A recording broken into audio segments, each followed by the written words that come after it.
kan aku kalau tidur suka pakai selimut gitu kan mas, terus selimutnya ditarik-tarik tapi sosoknya tinggi besar, terus dia kayak hitam gitu mas.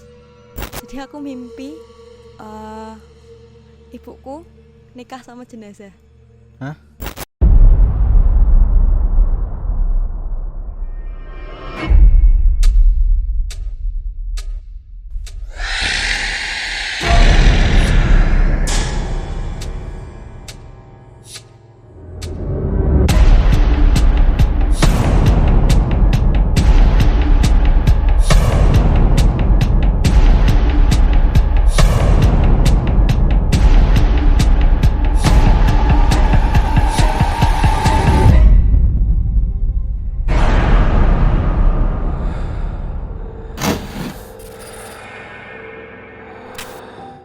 Halo Sobat Mistis, kembali lagi di YouTube channel Ngeri View Mistis, obrolan ngeri berbau mistis.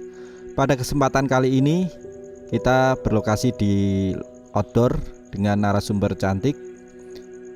Bagi Sobat Mistis yang ingin berpartisipasi menjadi narasumber atau berbagi pengalaman mistisnya, bisa kontak di deskripsi. Langsung saja kita kenalan dengan narasumbernya. Halo Mbak. Halo, perkenalkan namaku Ya. Angelina Devi, biasanya dipanggil Elin. Oh, Ya. nah statusnya sekarang kerja atau kuliah? Kuliah sambil kerja. Kuliah sambil kerja. Iya, Wah, benar. mandiri banget nih. Betul. Udah punya pacar? Sudah, Tuhan. Berapa? Satu aja Oh, cukup. satu aja. Sobat Mistis, mohon maaf ya, mbaknya sudah laku. Mbak Elin, punya pengalaman mistis apa nih yang mau diceritakan? Pengalaman mistisnya itu ketindihan sih mas, di rumahku, lebih tepatnya di kamarku sendiri. Oh, di rumah, kejadian di rumah. kejadiannya di rumah. Oh, awal mula kejadiannya nih Mbak. Kalau awal mulai kejadian kan aku emang dari kecil emang sensitif gitu loh mas, maksudnya dalam arti aku emang udah sering ketindihan gitu waktu kecil.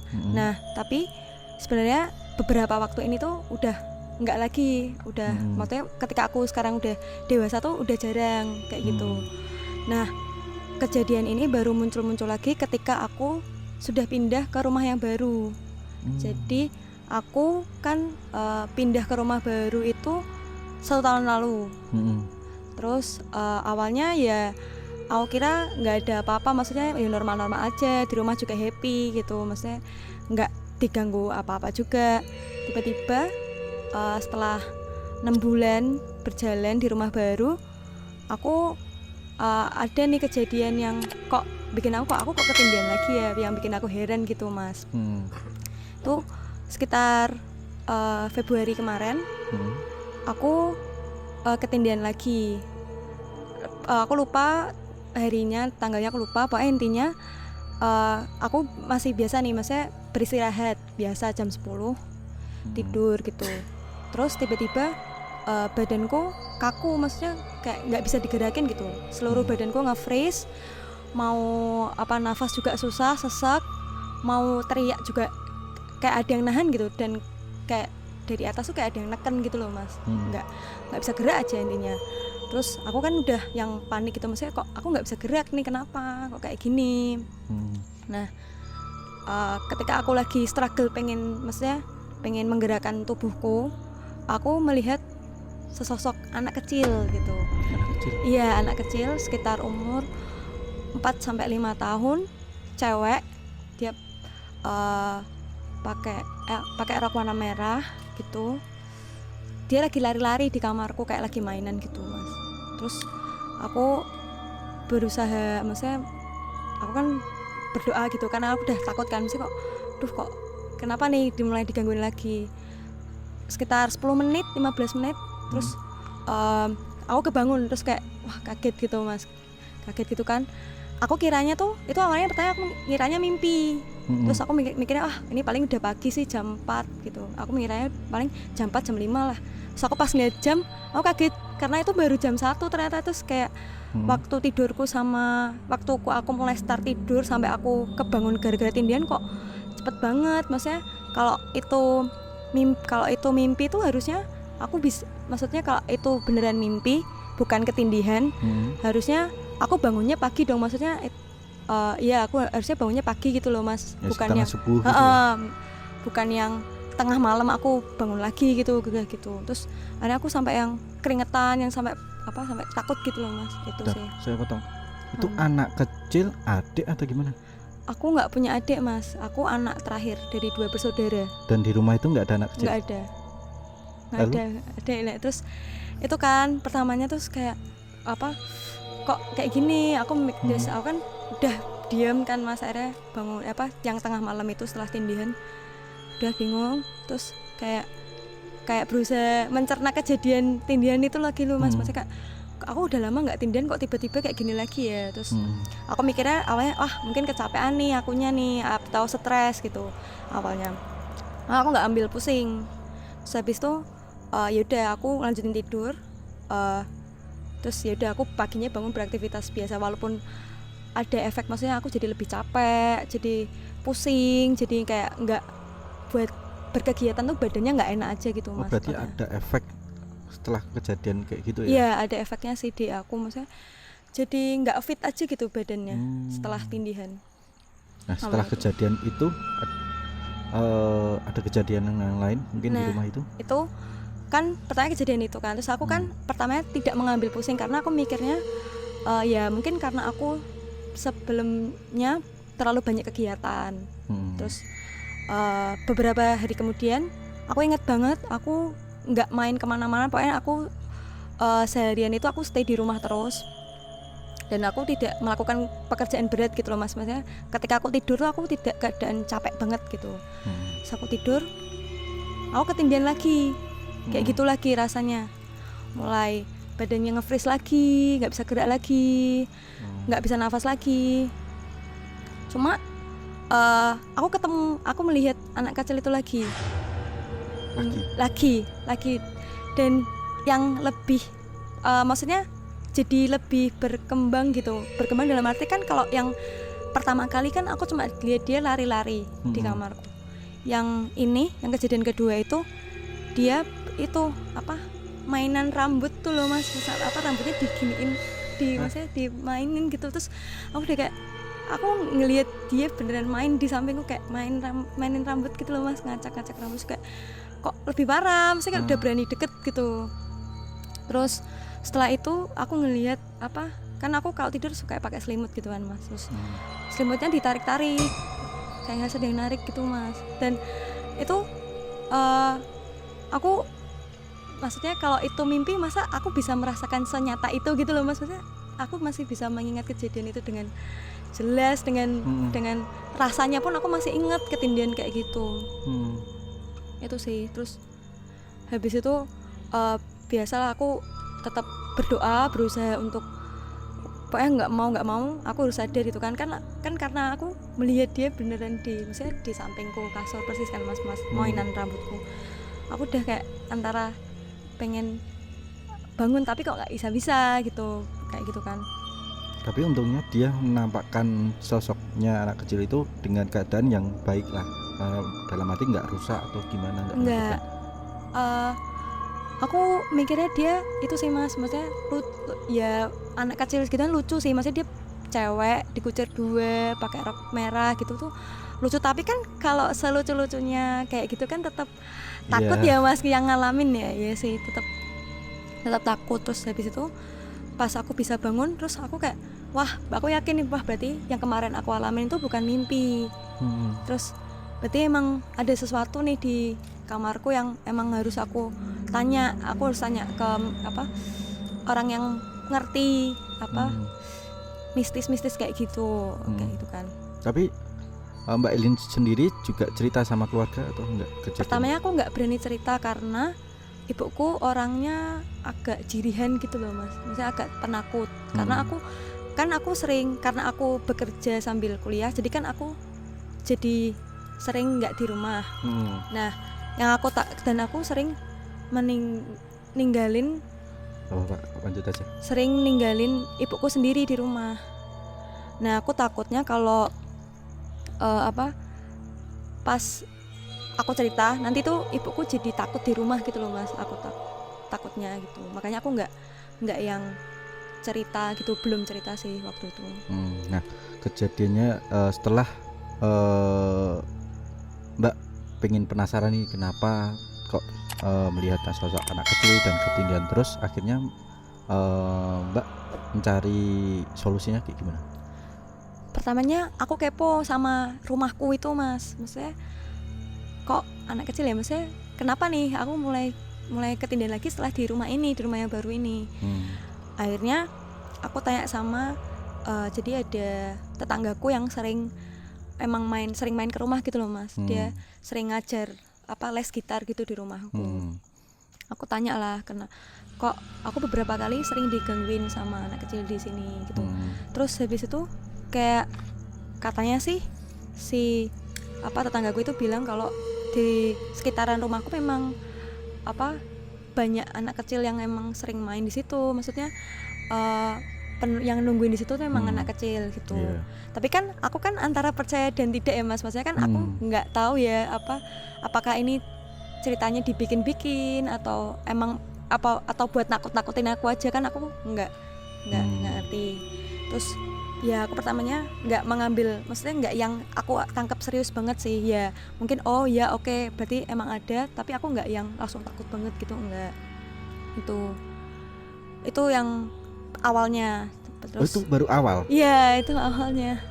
Terus masih berlanjut lagi sampai pokoknya ketika aku pindah di rumah ini tuh aku merasa tidurku tuh nggak efektif. Maksudnya aku sering mimpi aneh-aneh, aku sering ketindihan juga yang sebelumnya di rumah lama aku nggak pernah alamin, maksudnya jarang alamin gitu di rumah yang lama. Terus beberapa minggu kemudian kayaknya aku ketindihan juga. Kali ini pas aku ketindihan itu aku jadi karena aku sering ketindihan, aku jadi ingat rasanya. Maksudnya kalau setelah aku kayak berpikir, kenapa aku kan kayak mikiran mengingat-ingat aku ketindihan tuh prosesnya seperti apa. Aku kan selalu ingat-ingat Thomas. Nah beberapa kali aku ketindihan aku jadi ingat rasanya. Jadi kayak rasanya tuh sebelum ketindihan aku kayak tidurnya gerusa-gerusu gitu loh Mas. Kayak nggak nyenyak ya gitu. Dari awal udah gerusa-gerusu, entah tiba-tiba rasanya sumuk atau nyamuk. Maksudnya tidurnya tuh nggak tenang aja, udah gerusa-gerusu.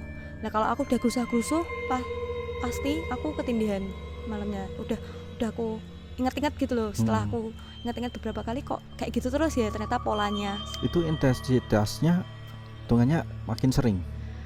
Iya, pernah di Maret mungkin itu sempat sering banget kayak gitu. Terus yang bikin aku takut tuh karena jadi aku pernah ada satu kejadian ketindihan juga di rumah itu. Bukan anak kecil lagi. Lalu? Tapi sosoknya tinggi besar, terus dia kayak hitam gitu Mas. Aku itu langsung kayak drop, dalam arti aku langsung pas bangun tuh langsung yang gemeteran gitu loh Mas. Aku kayak harus ngontak siapa gitu. Karena pas ya itu sama kejadiannya, aku tidur jam 12, tiba-tiba aku ketindihan, aku bangun lagi jam 2. Jadi kayak jarak waktu antara aku mulai tidur dan aku bangun setelah tindihan tuh singkat banget. Dan itu kayak ya rasanya bukan mimpi gitu loh Mas yang aku rasain. Nah, boleh digambarin Mbak? Mbak lihat seperti apa? Bayangan kah atau gimana? Kalau aku ngelihatnya ya itu sih bayangan tinggi besar. Terus dia nggak ngapa-ngapain, cuma berdiri terus dia menatap aku aja. Gitu. Mungkin kan yang Mbak gambarkan mungkin sosok genderuwo ya. Nah, biasanya kan dia punya mata merah atau gimana? Enggak sih Mas, aku cuma lihatnya dia tinggi besar terus kayak ya oval gitu. Maksudnya kayak aku nggak tahu itu rambut ataukah, tapi ya aku lihat bayangan tinggi besar yang mengantui aku itu. Terus aku kan pas bangun kan aku udah mulai panik kan Mas, maksudnya panik lagi kayak gitu. Terus aku ngontak Mbak Vina waktu itu. Oh Mbak Vina? Iya, aku ngontak, maksudnya Mbak kok aku mulai digangguin lagi ya. Terus Mbak Vina ngasih saran buat coba deh kamu tes pertamanya tanya kayak tidurmu menghadap mana kasurnya, kayak gitu. Aku jelasin kasurku Jadi kalau di kamarku itu misalnya ini pintu masuk kamar, kasurnya tuh pertamanya melintang gitu loh Mas. Jadi kalau aku menghadap samping, aku langsung lihat pintu. Oh, ada depan sama pintu Iya, tadi. awalnya. Tapi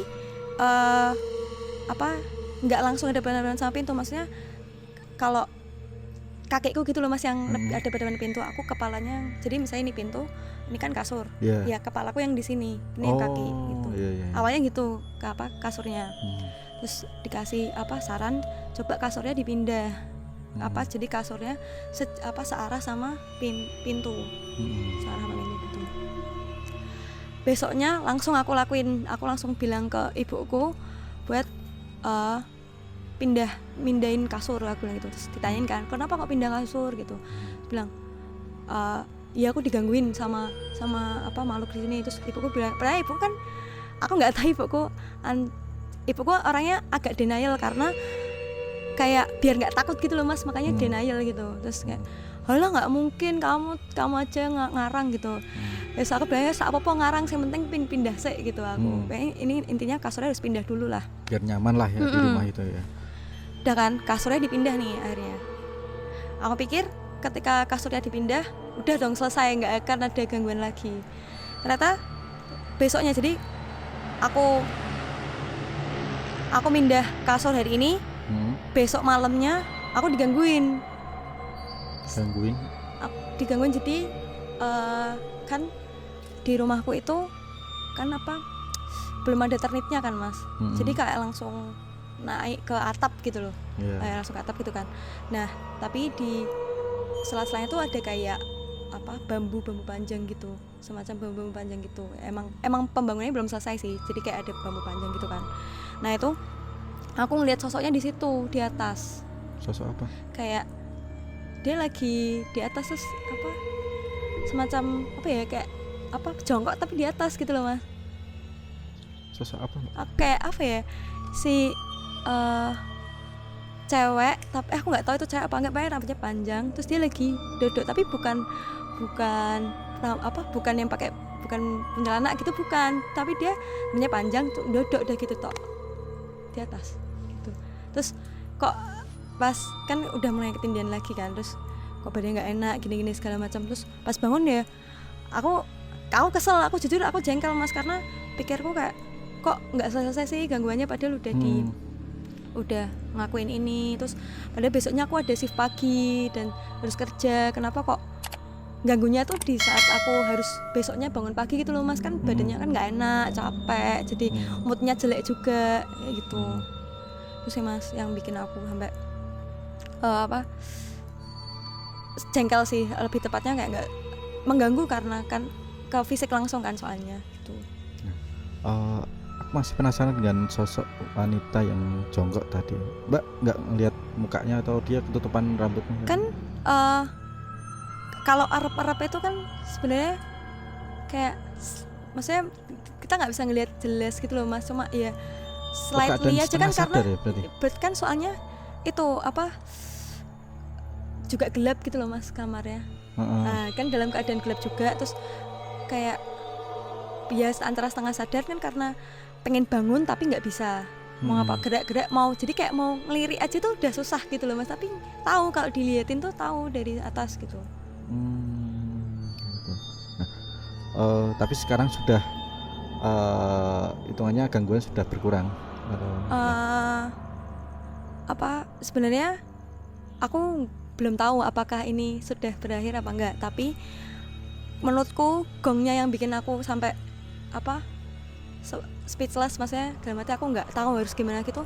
Aku di mimpi ini horor banget Mas menurutku mimpinya ini. Mimpi apa Mbak? Jadi aku mimpi ibuku nikah sama jenazah. Hah? Aku mimpi itu, terus benar-benar yang sampai pas bangun aku takut banget gitu loh Mas. Aku sampai langsung nge-spam Mbak Vina kayak, Mbak lagi apa lagi bangun nggak? Aku kok mimpi gini ya. Terus aku sampai ngontak kakakku, kan kakakku merantau. Terus kayak aku langsung ngontak kakakku, Mbak aku mimpi, wah horor banget, aku bingung kudu piye ya kayak gitu. Udah wah, dan kayak aku ngeluh kayak aku kok ngene ya mimpine ya. Ya kan aku maksudnya sebagai anak juga kan takut tuh Mas, kayak mimpi kayak gitu.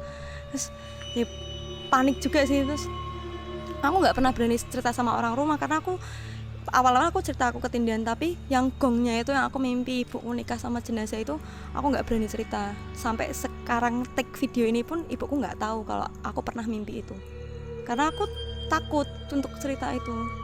Boleh diceritain di sini, Mbak? Semoga ibuku tidak menonton, tapi kalau nonton juga ya nggak apa-apa, nanti aku pasti akan menjelaskan sih. Ya, boleh. Ceritanya seperti apa? Ya itu apa? Kok langsung dihadapkan dengan ibu yang sudah, maksudnya di meja pelaminan atau gimana awal ceritanya? Iya kayak orang nikah kayak orang mau ijab kabul tuh loh Mas, tapi sebelahnya jenazah. Sebelahnya peti mati gitu. Ibuku dandan cantik kejawen gitu loh Mas. Sebelahnya peti mati.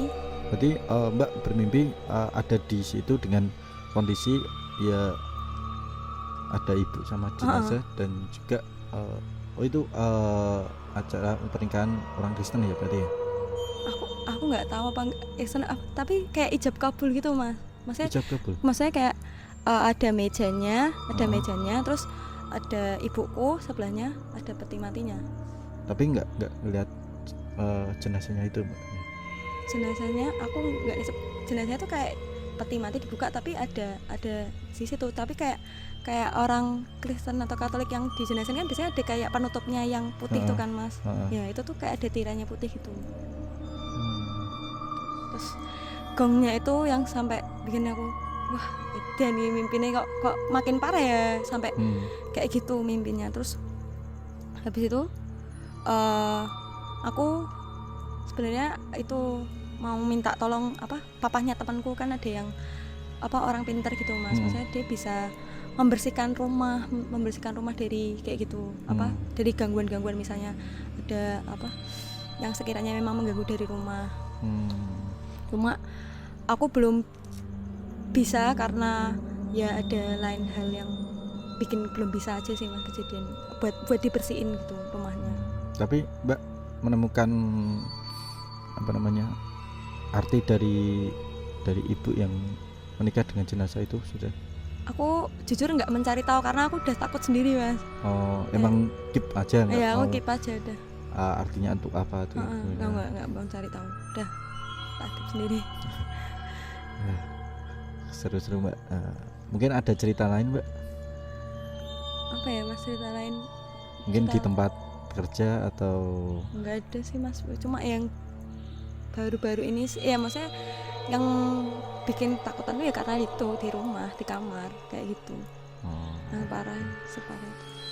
Ya, terima kasih Mbak Elin sudah mau datang ke sini dan mau berbagi pengalaman horornya. Mungkin ada hikmahnya yang bisa kita ambil ya, sosok-sosok yang kasat mata mungkin dia hanya ingin berinteraksi tanpa ya hanya ingin ini loh kita ada di sini. Ya kita tidak memungkiri untuk kita emang berdampingan dengan mereka, cuman kalau sudah mengganggu dengan keusilan mereka atau kenakalan mereka, mungkin itu yang bisa kita minta tolong dengan orang yang lebih ahli di bidang seperti itu. Itu sih. Udah, terima kasih Mbak Elin sudah mau datang ke sini. Oke Sobat Mistis, mungkin seperti itulah cerita dari Mbak Elin. Bagi Sobat Mistis yang ingin bercerita tentang pengalaman horornya, bisa di episode berikutnya. Selamat malam, Shalom.